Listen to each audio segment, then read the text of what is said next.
Hi students, welcome back to my channel competition breaker.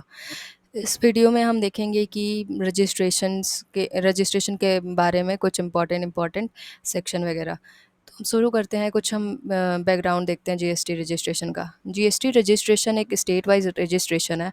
मतलब कि अगर डिफरेंट डिफरेंट स्टेट्स में हमारे बिजनेस रन हो रहे हैं तो हर स्टेट के लिए हर स्टेट में हमें रजिस्ट्रेशन की ज़रूरत पड़ेगी। जीएसटी रजिस्ट्रेशन एक पैन बेस्ड रजिस्ट्रेशन है। जीएसटी में रजिस्टर होने के लिए हमें पैन की ज़रूरत पड़ती है।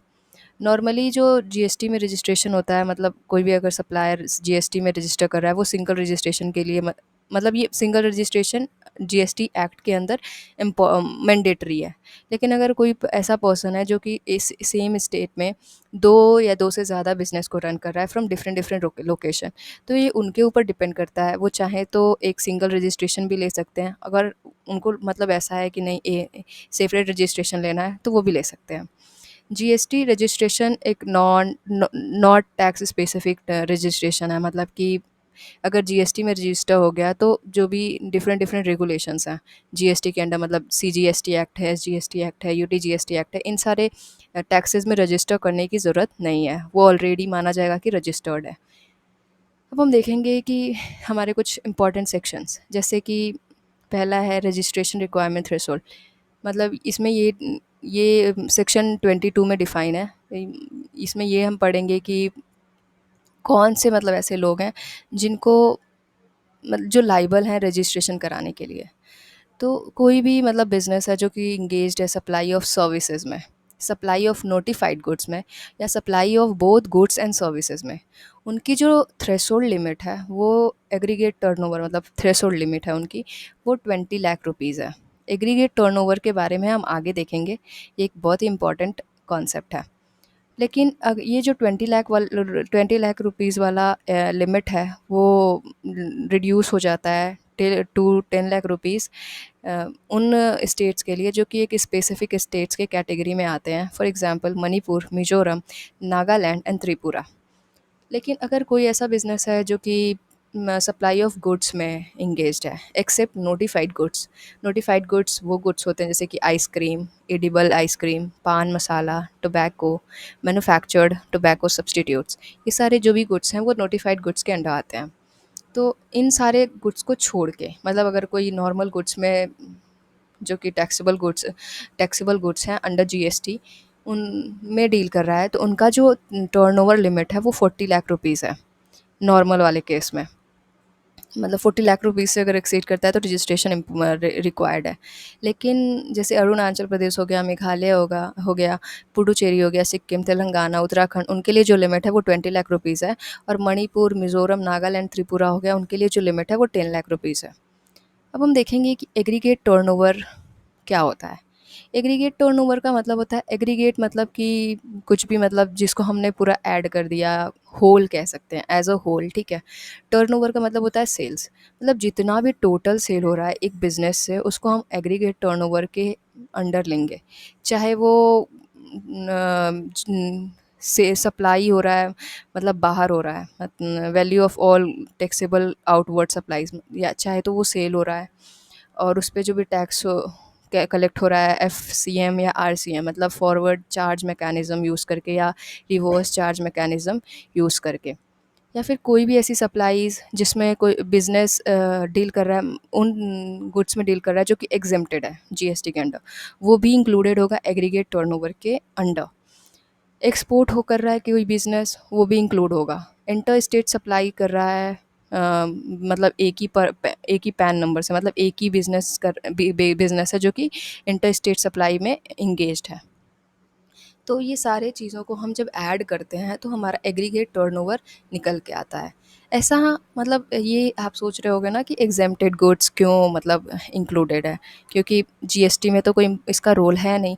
लेकिन ये इसलिए है क्योंकि गवर्नमेंट चाहती है कि जल्दी से जल्दी बिजनेसेस टर्नओवर को मीट कर पाएँ और मतलब गवर्नमेंट को टैक्स मिल पाए।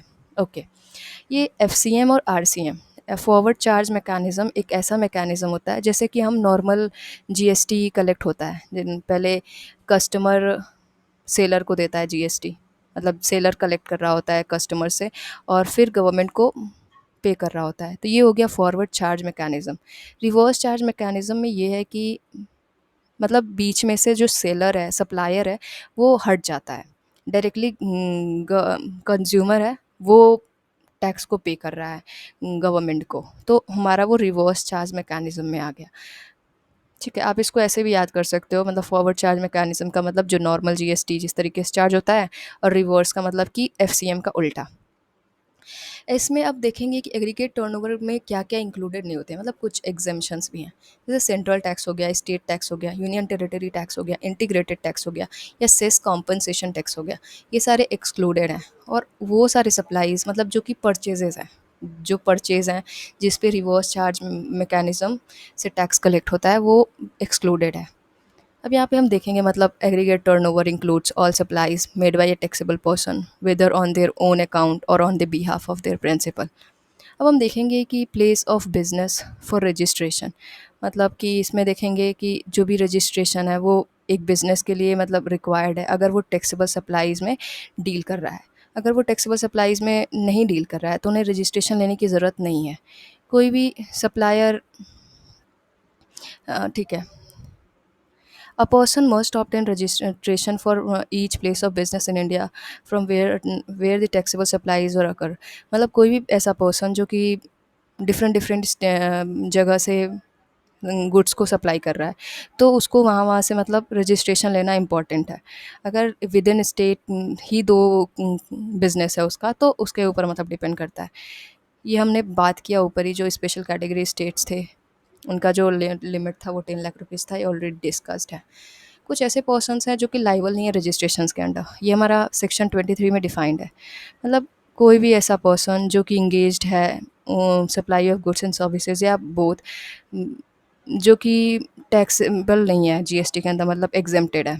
या फिर कोई एग्रीकल्चरिस्ट, एग्रीकल्चरिस्ट के अंदर वो मतलब वो लोग आ जाएंगे, मतलब कोई भी किसान, कोई इंडिविजुअल है जो कि खुद ही क्रॉप को उगा रहा है, या फिर अपने फैमिली के हेल्प से उगा रहा है, या फिर खुद ही मतलब किसी को हायर कर रहा है और अपने सुपरविजन में काम को करा के क्रॉप्स को उगा रहा है, तो वो आ जाते हैं एग्रीकल्चरिस्ट के अंदर।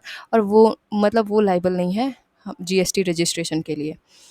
कोई भी ऐसा पर्सन जो कि मतलब इंगेज्ड है, जो सप्लाईज हो रहे हैं टैक्सेबल गुड्स और सर्विसेज के, या दोनों के ही, जिनका टोटल टैक्स लाइबिलिटी है वो पे हो रहा है रिवर्स चार्ज मैकेनिज़्म के थ्रू। यहाँ पे सेलर जब पेमेंट ही नहीं कर रहा है टैक्स का, मतलब उसको करना ही नहीं है एक्चुअली टैक्स का, जीएसटी पे नहीं करना है, तो वो क्यों ही मतलब रजिस्ट्रेशन लेगा, है ना। तो हम देखेंगे कि कंपलसरी रजिस्ट्रेशन क्या होता है, जो हमारा सेक्शन 24 के अंडर डिफाइन है। कंपलसरी रजिस्ट्रेशन का मतलब है कि रजिस्ट्रेशन कंपलसरी है, चाहे वो थ्रेशोल्ड सेक्शन 22 वाला जो कि हमने पढ़ा ऊपर 40 लाख, 20 लाख, 10 लाख रुपीज़ वाला, वो नहीं भी मीट कर रहा है तो भी मतलब रजिस्ट्रेशन लेना ही लेना है। अब देखते हैं हम आगे। कोई भी ऐसा पर्सन या बिजनेस जो कि इंगेज्ड है inter state taxable supply of goods, तो उनको मतलब ऐसा हो जाता है कि उनका जो रजिस्ट्रेशन है वो इम्पॉर्टेंट हो जाता है, मतलब मैंडेटरी हो जाता है कि उनको लेना ही लेना है। Casual taxable person, casual taxable person वो पर्सन होता है जो कि मतलब ऐसा नहीं है कि उस स्टेट का पार्ट है, वो ओकेजनली कभी आ गया, मान लो कि कहीं मतलब डिफरेंट स्टेट में, फॉर एग्जांपल लेते हैं, जैसे हमारे यहाँ दिल्ली में ही क्या कहते हैं, कोई भी फेयर लगा, तो कोई महाराष्ट्र का सेलर है, सप्लायर है, वो यहाँ पे मतलब फेयर में आके अपने गुड्स को बेच रहा है ताकि वो ज़्यादा अर्न कर पाए। तो ऐसे जो भी टैक्सेबल पर्सन होंगे वो कैजुअल टैक्सेबल पर्सन के अंडर आएंगे। तो उनके लिए हो जाता है मैंडेटरी कि रजिस्ट्रेशन मैंडेटरी है। कोई भी पर्सन जो कि यहाँ पे रिवर्स चार्ज मैकेनिज़्म में उसको टैक्स पे करना है, नॉर्मली ये कंज्यूमर्स होते हैं, तो वो भी उनके लिए भी जो रजिस्ट्रेशन है वो मैंडेटरी हो जाता है। नॉन रेसिडेंट टैक्सेबल पर्सन, ये भी मतलब कैजुअल टैक्सेबल पर्सन जैसा ही है, लेकिन casual taxable person with in state हो रहा है, मतलब कि विद इन कंट्री हो रहा है, मतलब इंडिया के अंदर अंदर हो रहा है। लेकिन नॉन रेसिडेंट टैक्सेबल पर्सन कोई भी बाहर का, मतलब कि फॉरेन कंट्री का इंसान इंडिया आ गया और वहाँ मतलब वही सेम काम कर रहा है, ओकेजनली अपने आपको अपने प्रोडक्ट्स को सेल करने के लिए आया कोई भी फेयर में या फिर किसी भी मतलब ऐसे किसी भी चीज़ में, तो वो नॉन रेजिडेंट टैक्सेबल पर्सन में आ जाएगा और इनके लिए भी जो रजिस्ट्रेशन है वो कंपलसरी हो जाता है। कोई पर्सन जो कि टैक्सेबल सप्लाई और गुड्स ऑफ टैक्सेबल सप्लाईज़ में इंगेज्ड है, किसी और के बिहाफ़ पे, मतलब प्रिंसिपल के बिहाफ़ पे एक एजेंट इंगेज्ड है, तो अगर वो प्रिंसिपल लाइबल है कि जीएसटी में रजिस्टर्ड होने के लिए लाइबल है, तो एजेंट भी लाइबल होगा। कोई भी ऐसा मतलब बिज़नेस है या पर्सन है जो इंगेज्ड है, जो भी हमारे इलेक्ट्रॉनिक कॉमर्स ऑपरेटर्स हैं, जैसे कि अमेज़न हो गया, फ्लिपकार्ट हो गया, तो उनके लिए भी इम्पोर्टेंट मैंडेटरी हो जाता है कि वो रजिस्टर करें। अब हम देखेंगे कि रजिस्ट्रेशन का प्रोसीजर क्या होता है। ठीक है, उस दिन से जब कोई भी बिज़नेस लाइबल हो गया, थ्रेशोल्ड को मीट कर दिया, तो विद इन 30 डेज़ उन्हें अप्लाई करना पड़ता है रजिस्ट्रेशन के लिए। ठीक है, कैजुअल टैक्सेबल पर्सन या नॉन रेजिडेंट टैक्सेबल पर्सन के लिए ये जो रजिस्ट्रेशन है वो कम से कम 5 दिन पहले होना चाहिए, जब भी उनको मतलब बिज़नेस को कमेंस करना होगा। अब इसमें मतलब ये जो भी रजिस्ट्रेशन है वो एक स्टेट वाइज रजिस्ट्रेशन है, सेंट्रल वाइज रजिस्ट्रेशन नहीं है, हम ऑलरेडी देख चुके हैं। अगर डिफरेंट डिफरेंट ब्रांचेज हैं कि स्टेट में, तो सेपरेट रजिस्ट्रेशन वो ले सकते हैं। अगर डिफरेंट स्टेट्स में है तो उन्हें सेपरेट रजिस्ट्रेशंस लेना मैंडेटरी हो जाता है। ठीक है, जो विद इन स्टेट मान लो 2 ब्रांचेज़ हैं, तो जब वो मल्टीपल रजिस्ट्रेशन के लिए अप्लाई करेंगे तो वो एक जो पहला होगा बिज़नेस का जो भी लोकेशन होगा उसको कंसिडर कर देंगे प्रिंसिपल प्लेस ऑफ बिज़नेस, और जो भी दूसरा लोकेशन होगा उसको एडिशनल प्लेस ऑफ बिज़नेस कर सकते हैं और इस तरीके से रजिस्ट्रेशन ले सकते हैं। अगर कोई ऐसा इंसान है जो कि मतलब ना तो थ्रेशोल्ड पार कर रहा है, ना तो उसके ऊपर मैंडेटरी रजिस्ट्रेशन वाला सेक्शन अप्लाई हो रहा है, लेकिन उसे फिर भी हो रहा है कि नहीं मुझे तो रजिस्ट्रेशन लेना है जीएसटी के अंदर, तो वो ऐसा भी ऑप्शन अवेलेबल है, वो ले सकता है। डिस्टिंक्ट पर्सन, कोई भी मतलब जो भी 2 से ज़्यादा रजिस्ट्रेशंस हैं जीएसटी के, उनको डिस्टिंक्ट पर्सन माना जाएगा, चाहे वो विद इन स्टेट वाले केस में हो या डिफरेंट स्टेट वाले केस में हो। रजिस्ट्रेशन के लिए पैन की रिक्वायरमेंट होती है, हमने ये ऑलरेडी देख लिया है। आधार ऑथेंटिकेशन, अगर रजिस्टर कराना है, रजिस्टर कराने के बाद अगर मान लो कोई बिज़नेस रजिस्टर हो गया, तो उसको हमें मतलब आधार ऑथेंटिफिकेशन में जाना पड़ता है। ठीक, नहीं तो अगर बिज़नेस के केस में जो भी मैनेजिंग डायरेक्टर होगा, होल टाइम डायरेक्टर होगा, पार्टनर्स ऑफ फर्म होगा, अब बिज़नेस के पास तो आधार कार्ड होगा नहीं, तो ये जो इंडिविजुअल्स हैं, जो की इंडिविजुअल्स हैं, उनको आधार ऑथेंटिफिकेशन में जाना पड़ता है। और अगर कोई पर्सन है तो उसके केस में पर्सन का ऑथेंटिफिकेशन होना इम्पॉर्टेंट है। कौन कौन से ऐसे लोग हैं जिनको आधार ऑथेंटिकेशन की ज़रूरत नहीं पड़ती है? तो कोई भी ऐसा पर्सन जो कि सिटीजन ऑफ इंडिया नहीं है, कोई भी डिपार्टमेंट ऑफ स्टेट गवर्नमेंट या सेंट्रल गवर्नमेंट, लोकल अथॉरिटी हो गया, स्टेटरी बॉडी हो गया, पब्लिक सेक्टर अंडरटेकिंग हो गया, या कोई ऐसा पर्सन जो कि अप्लाई कर रहा है यूनिक आइडेंटिटी नंबर के लिए। अब देखते हैं यूनिक आइडेंटिटी नंबर क्या होता है। कोई भी मतलब जैसे एजेंसीज़ हैं, यूनियन नेशन ऑर्गेनाइजेशंस हो गया, फाइनेंशियल इंस्टीट्यूशन जैसे वर्ल्ड बैंक, आईएमएफ हो गया, या कॉन्सुलेट्स या एम्बेसीज हो गए फॉरेन कंट्रीज़ के, इनको मतलब ये इनको लेना पड़ता है यूनिक आइडेंटिफिकेशन नंबर, क्योंकि इनके पास नहीं होता है आधार कार्ड जैसा। तो ये यूआईएन ऑब्टेन होता है हमारे जीएसटीएन पोर्टल से, जो कि गवर्नमेंट का ऑफिशियल वेबसाइट है।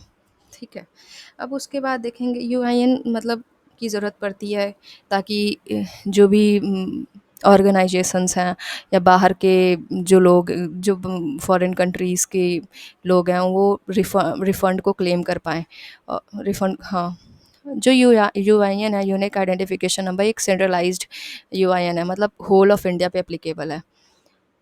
कोई भी ऐसा पर्सन जो कि यूआईएन में रजिस्टर नहीं है, मतलब कि वो टैक्सेबल पर्सन नहीं है, ये यूआईएन असाइन किया जाता है प्रॉपर ऑफिसर के द्वारा। एक जीएसटी ऑफिसर होते हैं, उनका जो मतलब उनको वो इशू करते हैं सर्टिफिकेट, जिनका जो form number under form number GST registration 6, और विद इन 3 डेज़ अगर मतलब एप्लीकेशन हो गया, एप्लीकेशन किसी बिज़नेस ने, किसी पर्सन ने, मतलब ये जो भी ऑर्गेनाइजेशंस वगैरह हैं उसने कर दिया, तो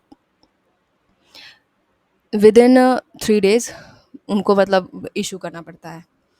अब हम देखेंगे सू मोटो रजिस्ट्रेशन बाई प्रॉपर ऑफिसर, कि मतलब अगर प्रॉपर ऑफिसर अपने सर्वे, इंक्वायरी, इंस्पेक्शन और सर्च और सारे मतलब इंक्वायरी करने के बाद उसे पता चलता है कि कोई ऐसा बिजनेस है जो कि फॉल कर रहा है रजिस्ट्रेशन, लाइबल है रजिस्ट्रेशन के लिए, लेकिन उसने नहीं मतलब रजिस्ट्रेशन नहीं करा रखा है, तो जो प्रॉपर ऑफिसर है वो टेम्परेरीली इशू कर सकता है ऑर्डर, और मतलब टेम्परेरीली रजिस्टर भी कर सकता है। लेकिन उसके बाद जो भी बिजनेस होगा जिसके अगेंस्ट ये सर्वे हुआ था, उनको 90 डेज़ का मतलब के विद इन 90 डेज़ के अंदर अंदर उनको एक परमानेंट रजिस्ट्रेशन करना पड़ता है।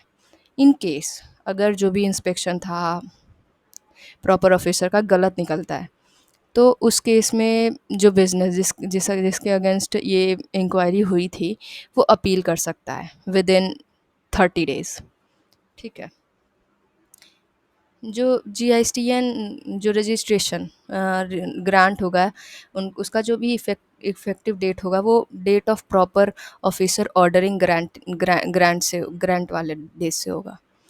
ठीक है। अब देखेंगे इफ़ेक्टिव डेट ऑफ रजिस्ट्रेशन, कि इफ़ेक्टिव डेट ऑफ रजिस्ट्रेशन की मतलब किस डेट से रजिस्ट्रेशन इफ़ेक्टिव हो गया।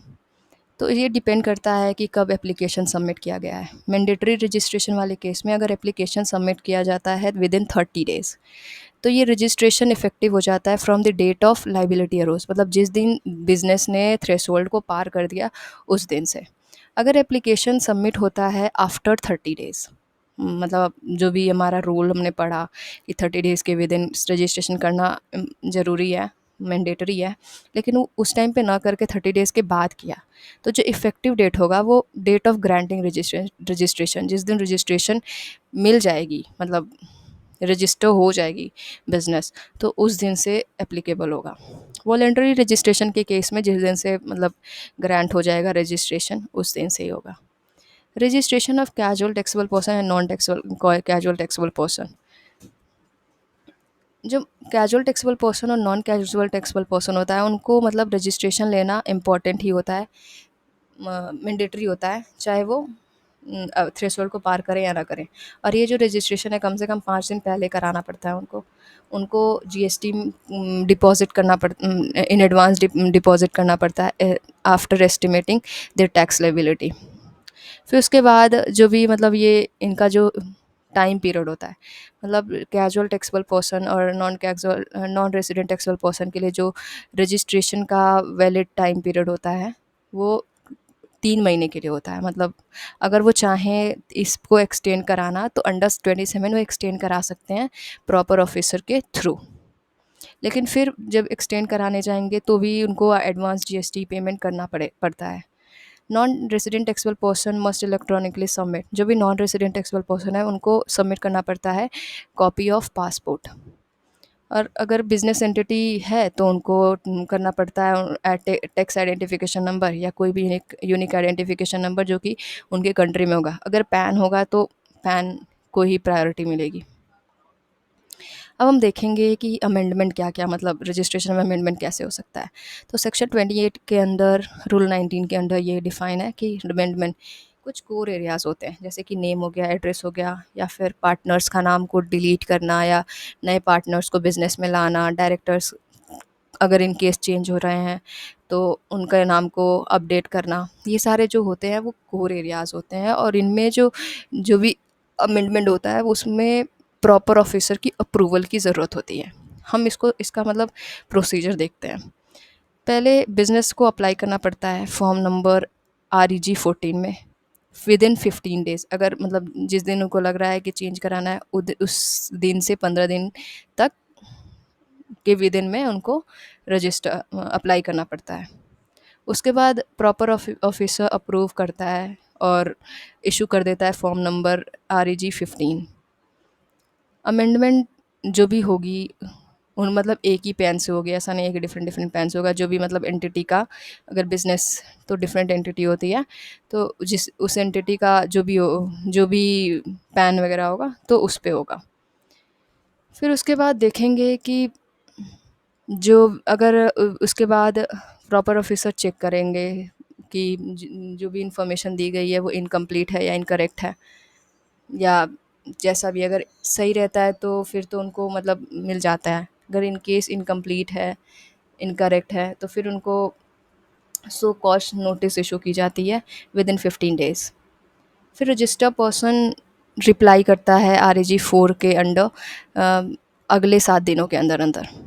उसके बाद अगर प्रॉपर ऑफिसर सेटिस्फाई हो जाता है तो अमेंडमेंट अलाउ हो जाता है, अदरवाइज़ रिजेक्ट हो जाता है। लेकिन कुछ नॉन कोर एरियाज़ हैं, जैसे कि अगर मोबाइल नंबर चेंज करना है, ईमेल एड्रेस चेंज करना है, तो उस टाइम पे मतलब अप्रूवल की ज़रूरत नहीं पड़ती है प्रॉपर ऑफिसर की। ई वेरिफिकेशन होता है, मतलब ऑनलाइन चीज़ें हो जाती हैं। अब हम देखेंगे कैंसलेशन ऑफ रजिस्ट्रेशन, जो कि डिफाइंड है सेक्शन 29 रूल 22 टू 22। इसमें देखेंगे कि कैंसलेशन दो केस में मतलब हो जाता है कि खुद एप्लीकेंट रिक्वेस्ट कर रहा है, या फिर GST ऑफिसर जो कि प्रॉपर ऑफिसर था वो अपने मन से कर दे रहा है, मतलब कुछ प्रॉब्लम होगी उसकी वजह से। अगर इन केस बिजनेस डिसकंटिन्यू हो रहा है या ट्रांसफ़र किया जा रहा है क्योंकि डेथ हो गया प्रोपराइटर का, या प्रोपराइटर अब कंटिन्यू नहीं करना चाहता है, या फिर कोई बिज़नेस जो एमालगमेट हो गया, या फिर डीमर्जर हो गया बिज़नेस का, या ट्रांसफ़र हो गया एज अ गोइंग कंसर्न, तो इन सारे केसेस में एप्लीकेंट रिक्वेस्ट करता है कैंसलेशन ऑफ रजिस्ट्रेशन के लिए। बिज़नेस का कॉन्स्टिट्यूशन है, जो कि बिज़नेस के जो कोर एरियाज़ हैं वो चेंज हो गए, तो उस केस में भी कैंसलेशन हो जाता है रजिस्ट्रेशन का। कोई भी ऐसा टैक्सेबल पर्सन जो कि अब लाइबल ही नहीं है, अब मतलब उसके पास जो भी थ्रेशोल्ड है वो मीट ही नहीं कर पा रहा है, तो उस केस में भी कैंसिल हो जाता है। अब देखेंगे कि क्या कौन कौन से केस होते हैं जिस टाइम मतलब जिसमें प्रॉपर ऑफिसर खुद अपने मर्जी से कर देता है।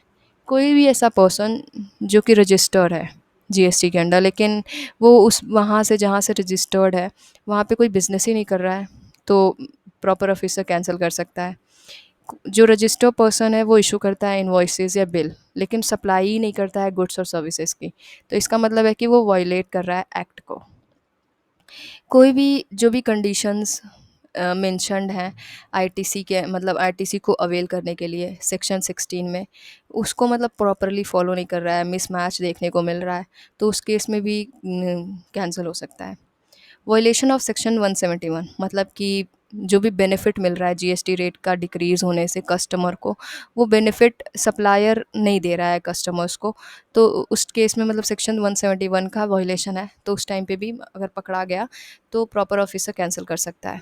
कोई भी ऐसा पर्सन जो कि वॉलंटरी रजिस्ट्रेशन ले रखा है, लेकिन वो बिज़नेस ही नहीं कमेंस कर रहा है, जिस जगह से लिया है 6 महीने का टाइम भी बीत गया लेकिन फिर भी नहीं हो रहा है, तो उस केस में अगर फ्रॉड या मिस स्टेटमेंट या सेपरेशन ऑफ फैक्ट्स पाया गया तो उस केस में भी रजिस्ट्रेशन कैंसिल हो सकती है।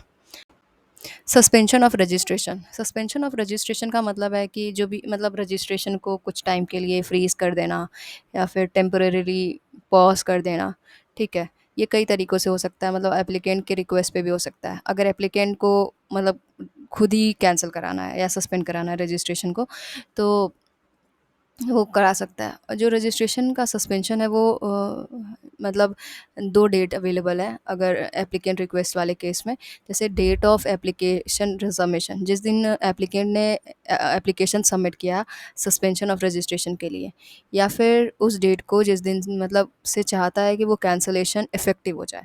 इन दोनों में से जो भी डेट बाद में होगी तो उस दिन से सस्पेंशन हो जाएगा। फिर जो प्रॉपर ऑफिसर ऑन मोशन, अगर ऑफिसर जो प्रॉपर ऑफिसर है उन्हें खुद ही लग रहा है कि जो भी बिजनेस है वो लाइबल है, उनके पास कुछ मतलब रीजंस हैं, बिलीव करते हैं कि कैंसलेशन के लिए लाइबल है, तो बिना एप्लीकेंट से पूछे, बिना किसी नोटिस के वो कर सकता है। या फिर मान लो कि किसी भी तरह का जो भी रिटर्न्स वगैरह फाइल हुआ है उसमें अगर कंपैरिजन देखा जाए एक्चुअल से, अगर एक्चुअल सेल्स जो है बिज़नेस का और जो रिटर्न्स जिस सेल्स पे फाइल किया गया है उसमें डिफरेंसेस पाया जाए, या फिर किसी भी तरीके का जीएसटी एक्ट का वायलेशन पाया जाए, तो उस केस में भी सस्पेंशन किया जा सकता है रजिस्ट्रेशन का। और उसके बाद पर्सन को इंटीमेट किया जाएगा ईमेल के थ्रू, और बताया जाएगा कि क्या प्रॉब्लम है, और विद इन 30 डेज़ रजिस्ट्रेशन को कैंसिल कर देगा, कर दिया जाएगा। इसका इफ़ेक्ट क्या है, मतलब जिस दिन से सस्पेंशन हो गया, अब वो पर्सन जो कि पहले लाइबल था टैक्सेबल सप्लाई करने के लिए, अब वो लाइबल नहीं है अंडर सेक्शन 39। और कोई भी मतलब जो कैंसलेशन है वो डिपार्टमेंट ने इनिशिएट किया, if cancellation is department initiated and registration is suspended, किसी भी तरीके का मतलब रिफंड वगैरह नहीं वो अवेल कर सकता है अंडर सेक्शन 54। वो हम देखेंगे रिवोकेशन ऑफ सस्पेंशन, मतलब कि उस सस्पेंशन को कैसे हम कैंसिल करें। तो सस्पेंशन को रिवोक किया जा सकता है अगर जो भी प्रॉब्लम्स प्रॉपर ऑफिसर ने बताया, जो भी रीज़न्स प्रॉपर ऑफिसर ने बताया उसको कंप्लीट कर दिया जाए, उनको सही कर दिया जाए, तो सस्पेंशन को रिवोक किया जा सकता है। लेकिन उसके बाद भी एक मतलब प्रॉपर ऑफिसर अगर सेटिस्फाई होता है कि हाँ आपने मतलब सारी प्रॉब्लम्स जितनी भी प्रोसीडिंग्स थी आपने प्रॉपरली फॉलो किया, सही किया, तो ही ऐसा होता है। अब देखेंगे amount payable on cancellation of registration. जो कैंसलेशन होता है ना वो इफ़ेक्टिव होता है उस डेट से जब प्रॉपर ऑफिसर बताता है, या फिर जो कैंसलेशन ऑर्डर होता है उसके अकॉर्डिंग जो भी डेट होती है उस डेट से। जो प्रॉपर ऑफिसर डायरेक्ट करता है कि जो भी टैक्सेबल पर्सन है वो पे करें जितने भी उनकी आउटस्टैंडिंग टैक्सेस हैं, इंटरेस्ट है, पेनल्टीज़ हैं अंडर सेक्शन 29 सबसेक्शन 5। इसका मतलब ये है कि मान लो कि कैंसिल हो गया कि किसी भी बिज़नेस का रजिस्ट्रेशन, लेकिन उसने उसके पास और आउटस्टैंडिंग टैक्सेस हैं पहले के, तो जिस दिन कैंसिल हुआ है उसके आगे वाले दिन उसके आगे कभी उनकी लाइबिलिटी नहीं बनेगी, लेकिन जो उन्होंने पास्ट में उनकी जो लाइबिलिटीज़ हैं वो कैंसिल नहीं होती हैं, उनको देना पड़ता है। A registered person whose registration is cancelled must debit cash ledger by amount equivalent to the higher। अगर कोई भी रजिस्टर पर्सन है जिनकी रजिस्ट्रेशन को कैंसिल कर दिया गया है उनको डेबिट करना पड़ता है कैश। कितना, मतलब जो भी इनपुट टैक्सेस क्रेडिट है, मतलब जो जो उन्होंने इनपुट टैक्स क्रेडिट को अवेल किया है इनपुट्स पर, सेमी फिनिश्ड गुड्स पे, फिनिश्ड गुड्स पे, capital goods, plant and machinery, उनको वो वापस करना पड़ता है। आउटपुट टैक्स पेबल, जो भी आउटपुट टैक्स पेबल है on any kind of goods जो कि टैक्सेबल है जीएसटी के अंडर, उनको उसको डेबिट करना पड़ता है, मतलब वापस करना पड़ता है। यहाँ पे amount of credit to be reversed on inputs, किसी भी तरीके का इनपुट्स जिस पे कि आईटीसी अवेल किया गया है वो भी वापस करना पड़ता है। ये सेम सेम से थोड़े कॉन्सेप्ट हैं। अब हम देखते हैं कुछ अदर पॉइंट्स रिगार्डिंग कैंसलेशन कि cancellation does not affect the registration's person's liability to pay tax and other dues। हाँ ठीक है, ये बात मैं ऑलरेडी बता चुकी हूँ कि कैंसलेशन अफेक्ट नहीं करता है। अगर आपके पास्ट लाइबिलिटीज़ हैं बिफोर कैंसलेशन के तो आपको देना पड़ता है। कैंसलेशन ऑफ रजिस्ट्रेशन अंडर, अगर जो भी रजिस्ट्रेशन कैंसिल हो गया अंडर SGST UTGST तो ऐसा माना जाता है कि CGST के अंडर भी कैंसलेशन हो गया है under section 29 subsection 4। Tax payer को बता दिया जाता है through SMS email about the cancellation and the order.